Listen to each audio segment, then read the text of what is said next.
Sa mga bago pa lang dito sa aking channel sa Donmar TV, mag-subscribe na po kayo. Kasi kung mag-subscribe kayo, updated kayo lagi sa mga balita, no? Nagbibigay tayo ng mga reaction, mga opinion, no? And also guys, kung mag-subscribe kayo dito, yung cellphone ninyo ma-notify yan ha kung nagla-live na tayo. Okay, importante yan. Okay? Sabay-sabay muna tayong mag-subscribe sa mga hindi pa nakasubscribe. 1, 2, 3, go! Ayan, yung ating iconic snap. Thank you very much. Naglabas ng pahayag si dating Senador Franklin Drilon kaugnay ng prosesong dapat na ginawa ng Senado pagkatanggap ng Articles of Impeachment laban kay Vice President Sara Duterte. Aniya, dapat isama ng Senado sa agenda nito ang impeachment complaint upang ma-refer o maisangguni sa impeachment court. Ito ay dahil hindi nga makakaaksyon ng Senado dito pagkatapos mag-adjourn ng sessions.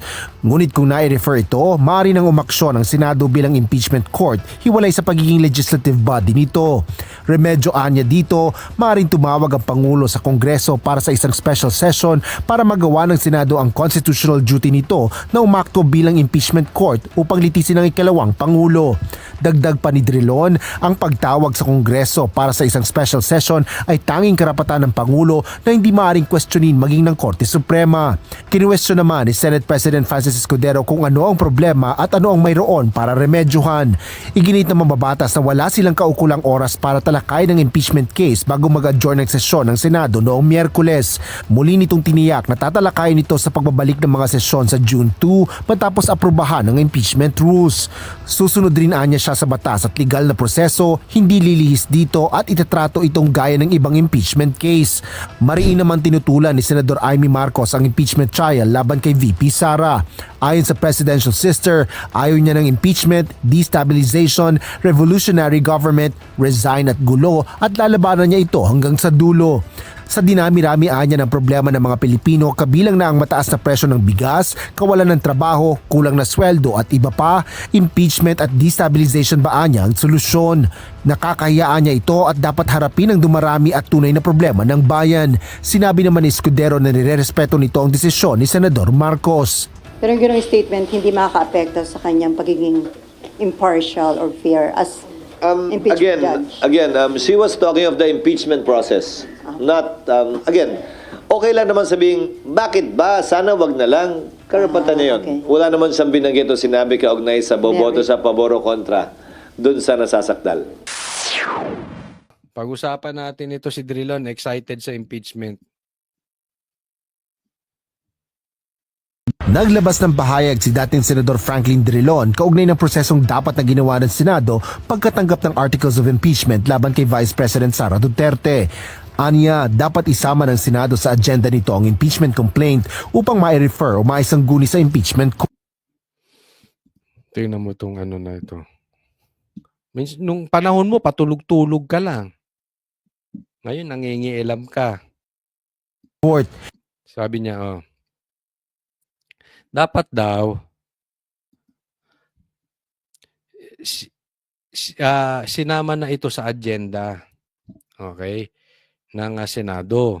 Nung natanggap nila, dapat, sa madaling salita, dapat inasikaso na. Nilagay na to sa agenda para tumakbo na yung impeachment. Kasi ang sabi ng Senado, hindi namin gagawin yan. Gagawin namin yan sa June, hindi ko alam, parang June 2, June 3. Basta, June plus. Okay? Sa buwan ng June nila haharapin itong pagdinig ng impeachment ni VP Sara. Excited si Baboy. Ay, si Drilon. Gusto niya agad. Impeachment court. Ito ay dahil hindi nga makakaaksyon ng Senado dito pagkatapos mag-adjourn ng sessions. Ngunit kung na-refer ito, maaari nang umaksyon ng Senado bilang impeachment court hiwalay sa pagiging legislative body nito. Kung na-refer daw, okay. Punta muna tayo dun sa ni-refer. Alam mo, Drilon, papaliwanag ko sa'yo baka hindi mo naiintindihan. Yang impeachment na yan, ang tagal sa Kamara. 'Di ba? May pa-style siya na pinag-aaralan pa yung fourth, complaint, etc., etc. Tapos, doon sa last day nila at sa last day ng session ng Senate, doon sila nagpasa at doon sila nagpirma. Doon pa lang nangangamoy, may kakaibang galaw na to si Tamba. Tapos pagkapasa doon, gusto mo aksyonan agad ng Senado. Ang tagal nagmuni-muni diyan sa Congress. Hindi sila makadecide. Baka inaantay yung 150 million reasons. Kaya hindi pa sila nagsipirma. Dumating yung 150 million reasons nung last day, kaya sila nagsipirma. 'Di ba? Pero, pagkukulang yun ng Kamara. Bakit dinidiktik mo yung Senado? Ang tagal nilang padali-dal, paikot-ikot sila dyan sa Kamara. May ganyan, may ganito, may ganyan. Kumbaga sa nagpasa kayo last minute. Tapos pahihirapan yung ibang tao. Para ka namang hindi dating senador, Drilon. Dapat inintindi mo rin yung pagiging senador. Hindi pa, kahit sa akin, lintik kayo. Kung kailan mag-a-adjourn na, kung kailan last session na, saka kayo magpapasa, gusto nyo pa asikasuhin yan, hindi pa nga natin na pag-uusap. Dapat pa yung pag-usapan dito. Bully talaga tong Congress. Pero alam nyo, eto lang, may nangaamoy. May naamoy ako. May iba tayong bagyan ng topic. Hindi nyo ba napapansin? Tahimik masyado si PRRD. Hindi nyo pansin? Si BP Sara, kalmadong-kalmado. Si PRRD is no weak person. Hindi ako maniniwala na hahayaan niya yung anak niya. Babae pa. Hanggat buhay si PRRD, hindi niya papabayaan. I will never believe him. Kahit siya magsabi na ahayaan niya yung anak niya, I will never believe him. Una, anak niyang babae yan. At kaya ginaganyan si BP Sara because of their name Duterte. Malakas talaga eh. Alam nila yan. Lalo na itong mga Makabayaran Black, itong mga NPA.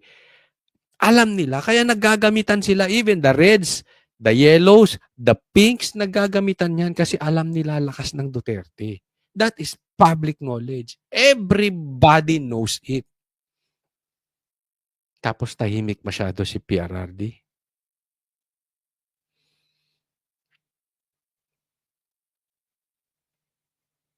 Alam nyo, may nakakausap ako mga tao.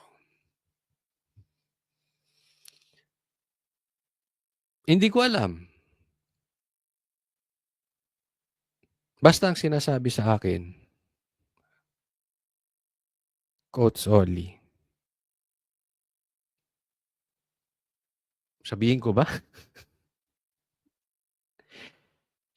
Ito mga sinasabi ko ay from reliable people. Big names.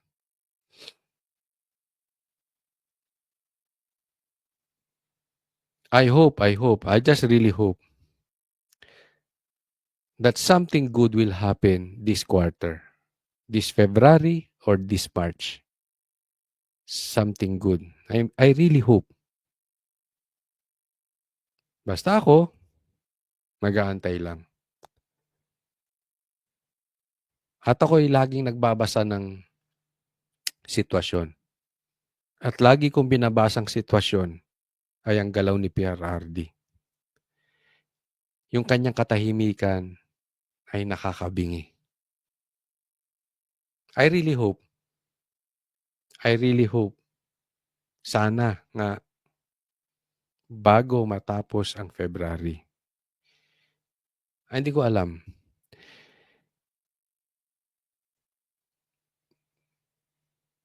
Basta balikan niyo ako. Okay? Balikan niyo ako.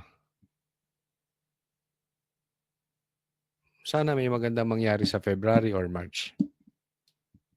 Maybe February. I don't know. Sana lang. I'm just hoping. Kasi sabi nga, huwag tayong mawawalan ng pag-asa. Laging may pag-asa. So, I just keep hoping. Balikan niyo po ako. Dito. Remedyo anya dito, maaaring tumawag ang Pangulo sa Kongreso para sa isang special session para magawa ng Senado ang constitutional duty nito na Ito naman ang gusto niya, manawagan ng presidente ng special session. Sa madaling salita, tuloy ang impeachment, hindi po after the election. Gusto ng mamang ito ngayon na. Ngayon na, ngayon na, ngayon na. Ang problema, may mga tatakbong senador. So mga kampanya yan. Paano maasikaso? But in any case, I really don't care. Now or after the election, I don't care. Kasi alam ko malakas ang Duterte. And magtatagumpay dito si BP Sara. Hindi mananaig ever ang laging ending story. Kahit saan mo tingnan, ang ending story, hindi magtatagumpay ang kasamaan sa kabutihan. So I know mapapanalo to ni BP Sara. But if not, worst comes to worst, ma-impeach siya, there will always be Duterte. I mean, let's accept it. Kaya naman gusto si BP Sara, it's because she's a Duterte.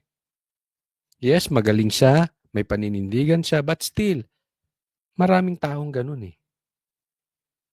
Pwedeng pumalit si Pulong, si Baste. Diba? At alam ko mamahalin ng tao yung mga yun. Bakit? Yung legacy na iniwan ng kanilang tatay. Kaya mahal ang Duterte. ito bilang impeachment court upang litisin ang ikalawang Pangulo. Dagdag pa ni Drilon, ang pagtawag sa Kongreso para sa isang special session ay tanging karapatan ng Pangulo na hindi maaaring questionin maging ng Korte Suprema. Kinuwestiyon naman ni Senate President Francis Escudero kung ano ang problema at ano ang mayroon para remedyohan. Iginit ng mababatas na wala silang kaukulang oras para talakay ng impeachment. Sa wakas, may nasabi ka ring tama, Cheese. Wala sila talagang oras dyan. But anyway, wag pa rin kayo magpapakaniwala dito kay Cheese. Tandaan natin, pumirma rin to sa blank items. Tandaan natin, waiter ito ni Lisa Marcos. So wag kayo pakapan niya. Pero this time, sabi nga, tama siya dyan eh. Wala na talagang oras, ba't siya minamadali? Case bago mag-adjourn ng sesyon ng Senado noong Miyerkules. Muli nitong tiniyak na tatalakayin ito sa pagbabalik ng mga sesyon. June 2. So June 2 is Monday. Okay, after 1, 2, 3, 4. Sa June 2 matapos aprubahan ng impeachment rules.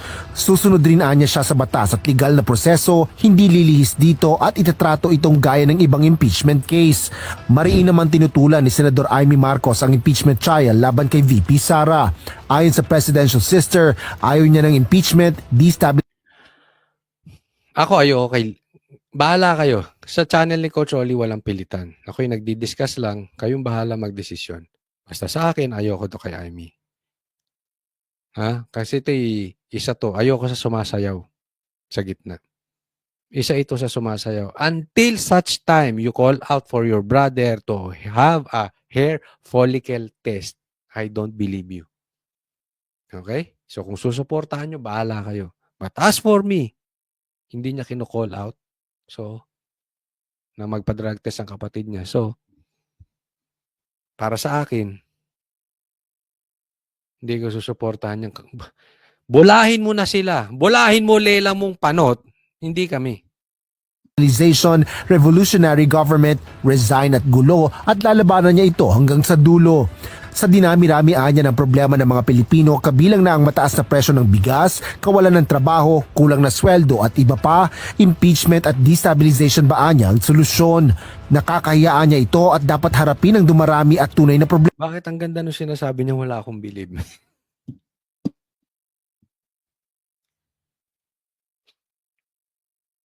Pagawin mo na lang yung director mo ng bold movies. Pakialaman niya yung mga dating bold star katulad ni Pepsi Palomang patay na. Tema ng bayan. Sinabi naman ni Escudero na nirerespeto nito ang desisyon ni Senador Marcos. Pero yung gano'ng statement hindi makaka-apekto sa kanyang pagiging impartial or fair as impeachment judge. Again, she was talking of the impeachment process. Not, again, okay lang naman sabihin, bakit ba? Sana wag na lang. Karapatan niya yun. Okay. Wala naman siyang binanggit o sinabi kaugnay sa boboto sa pabor o kontra doon sa nasasakdal.